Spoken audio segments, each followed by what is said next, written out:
But there's a lot Do of you, companies that are going out of business, small, mom and pops that okay. all of a sudden, after April, they suddenly had to, like, pay money they couldn't afford for stuff that's suddenly even 10 or 20 or 30% had suddenly jumped up. So, In the United States, you're talking about yeah, yeah, yeah. There's been a lot of anecdotal stories about that. anecdotal, and have we seen evidence of that Yeah, statistically? for example, there's one I just read about recently about there's this guy who runs he has like 22 employees and he runs a small company that Mhm. makes sort of specialized large scale versions of board games like Clue and Mhm. Monopoly and other stuff, and he has contracts with these different gaming companies to make like large chess sets and stuff. Well, it's all manufactured. It's designed by his team, manufactured in China because he was about to ship a new shipment over. All of a sudden, he had to come up with like several $1 million, which he didn't have, and Mm. so all of a sudden they had to change the prices. People stopped buying the products. They're just trying to hold on and keep as many employees as they can. And he said that that's their only goal now, and that they're just having to take out loans and stuff like that. That's just one example. There's like Okay, companies fair like that enough. across the whole country that are dealing with the same thing. I know importers and exporters, and they're all grumbling and complaining, and most of them were Trump supporters. So they're pissed now. Let's change the subject a little bit. We were talking about BRICS, the fact that Xi didn't come to the BRICS meetings. Have you Mm-hmm. heard anything from No, I've been any of your asking. network? Yeah, I've been asking.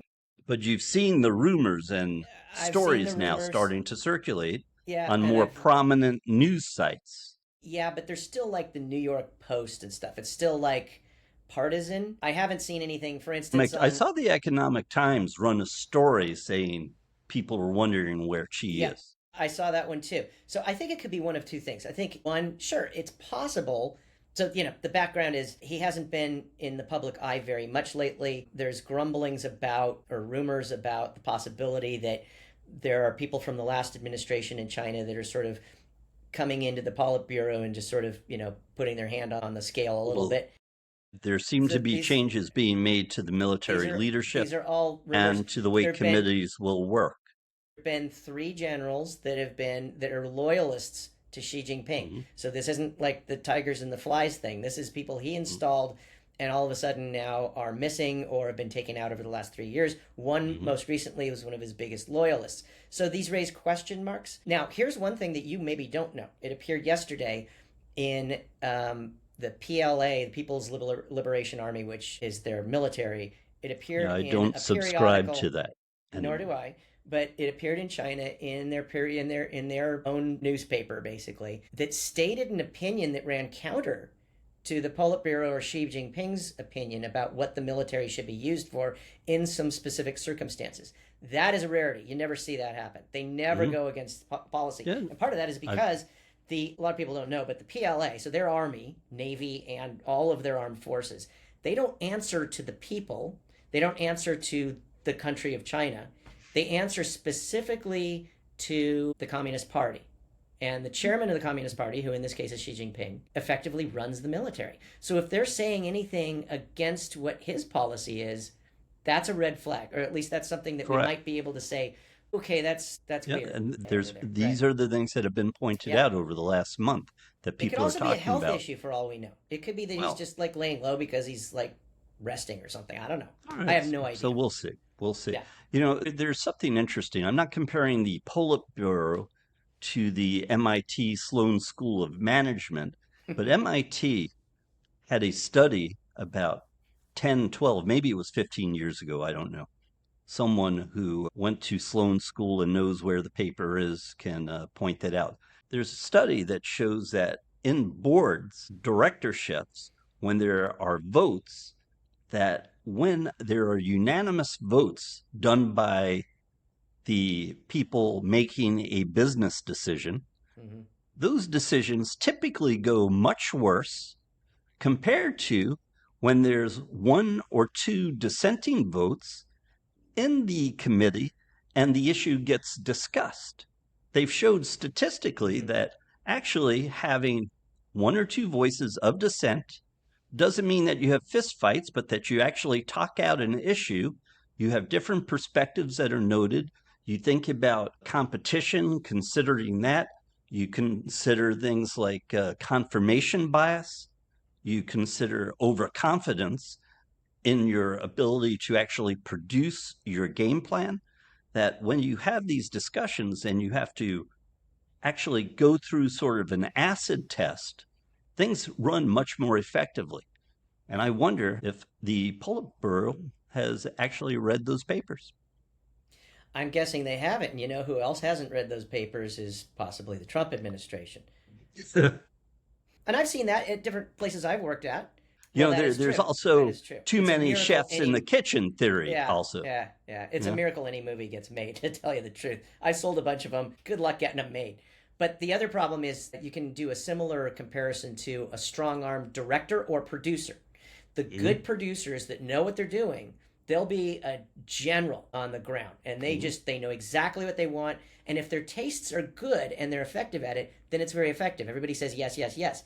But as soon as they turn out a flop, then they're in trouble. And it's that same kind of mentality. Strong armed directors are the same, but the good ones that will listen to people around them, especially their editors and their directors of photography, those are the great directors. I always found it amazing that actors will get a script and they'll say, I see this from a different perspective. Let me add this to the person's characteristics. And sometimes it works incredibly well. And at first, when I hear something like that as an outside person, I think, well, that's, a lot of ego by that actor to say, well, this should be No. done. But then you hear stories about the way Harrison Ford works compared to the way Mel Gibson works or Kevin Costner works. And these personalities do clash once in a while about just the way things are going to get done. It's Yeah. very interesting. Well, that's part of the actor's job. They're envisioning that character. They were hired to do that. And the ones that are less experienced, shall we say, or maybe less effective, or just, it's earlier in their careers, they'll tend to go along more, you'll see, with what they're being told to do. And sometimes that's not effective for them. But the ones who are experienced, who definitely have a sense of they know exactly what this character is, they're going to do it their way. A lot of times those turn in the best performances, even if they're butting heads with the director the whole time. But a good director will listen to them and give them plenty of space. There was an interesting interview with David Fincher, the director, who he said this very thing. It was out just the other day, so I assume it was a panel recently. And the question was, is it better to offer fewer takes so that the cast is more on point and gets it right the first time, and you're not wasting a lot of. In the old days, it was wasting film. Now it's wasting hours and crew time. And he had a great response. And it was, well, look, you go in, you're looking at, let's say your set is around $250,000. And you're looking at $8,000 a day just for the lighting equipment. You're looking at X amount for this and X amount for that. And that doesn't even count the cost of, these hiring these actors, the screenplay, the producers, everybody's above the line fees, all that stuff. He said, what I care about is getting the performance right. And if that actor says they get up to a point and they say, oh, wait, no, I got to do another take. He said, always give them that other take because they're in the zone. They know exactly what they want to say, what they want to do. They're reading the room. They're reading that scene. They're in the moment. And if you say, no, you just get one more take, then they're not going to do it right. He said if they want 18 or 20 or 25 takes till they get it right and they feel comfortable with it, he wants to give that to them. And the results speak for themselves. There's other famous directors who and some of them are actors who famously just want to get it done in one or two takes. And sometimes it works out fine for them. Clint Eastwood comes to mind first and foremost. But some of his movies have been some of the greatest movies ever made, like Unforgiven. Yeah. But, you look at the cast of Unforgiven. He's famous for having one take.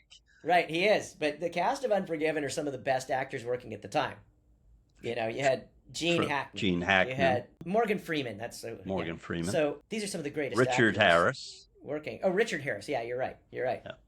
So it's like they could do that in one take, but there's a lot of others that can't quite get there. They got to warm up first. That's good. Yeah. No, I like your point about the strong man versus having different opinions in the room. It's very valid, and I appreciate it. And you're right. I think you're right.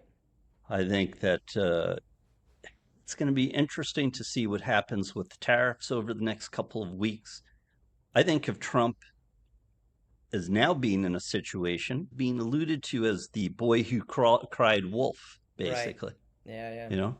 And maybe that's why he's getting louder now suddenly again Hmm. over the last couple days.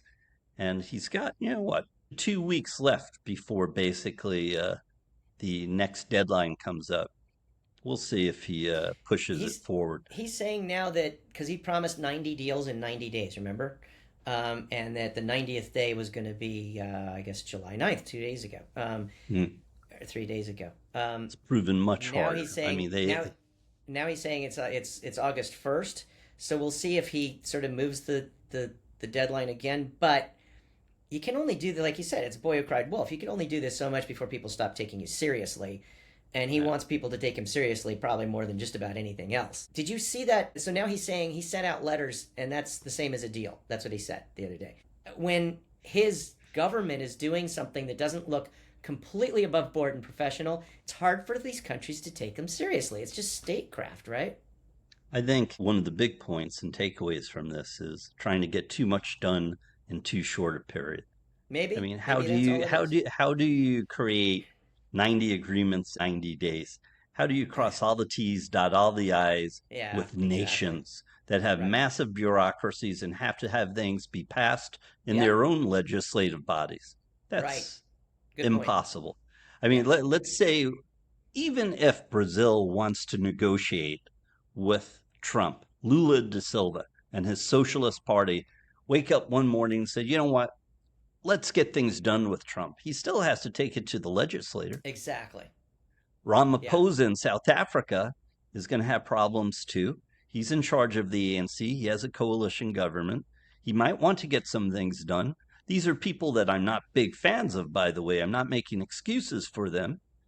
But Trump has bit off more than he can chew. And I think Besant understands that. There are rumors around that Besant is the one that told Trump, hey, you have to push this thing backwards again.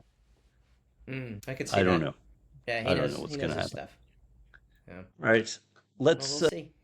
let's close this portion of the show with a little bit of a celebratory clap for a 23-year-old pitcher from Milwaukee who's had 5 starts in the major Yeah. leagues, has thrown 25.2 innings of baseball so far in his MLB career, looks a little Yeah. like Randy Johnson from the right-hand side, throws lightning quick, actually has tremendous control, has Mm-hmm. 33 strikeouts, 12 of which came against your LA Mm-hmm. Dodgers a handful of days ago, and he's received an invitation to the All-Star game.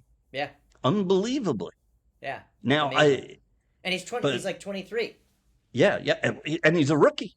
He's had Yeah. 5 career starts. Yeah. Now, he got the All-Star invitation because some veterans have said, look, I'm not going to be able to pitch in the All-Star game because I need some rest and or I'm pitching the day before we go into the break, the All-Star break, so I'm not able to go. So this kid, Jacob Mizorowski, again, I apologize to the young man if I'm killing his last name, but he's sensational. He Mm-hmm. has angular limbs. He's 6'8".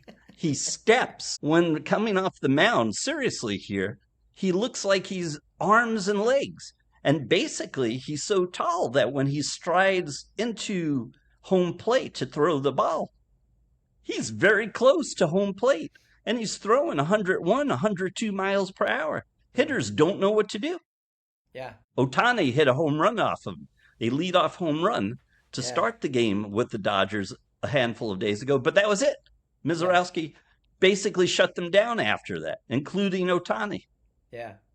Pretty It's good. it's fun to watch these generational talents come along early on in their careers, knowing that you're gonna, like, Wembanyama comes to mind, Otani Oof. comes to mind. When these guys are young and they come in, it's like, whoa, we're gonna get Yeah, something special for the next 10 years.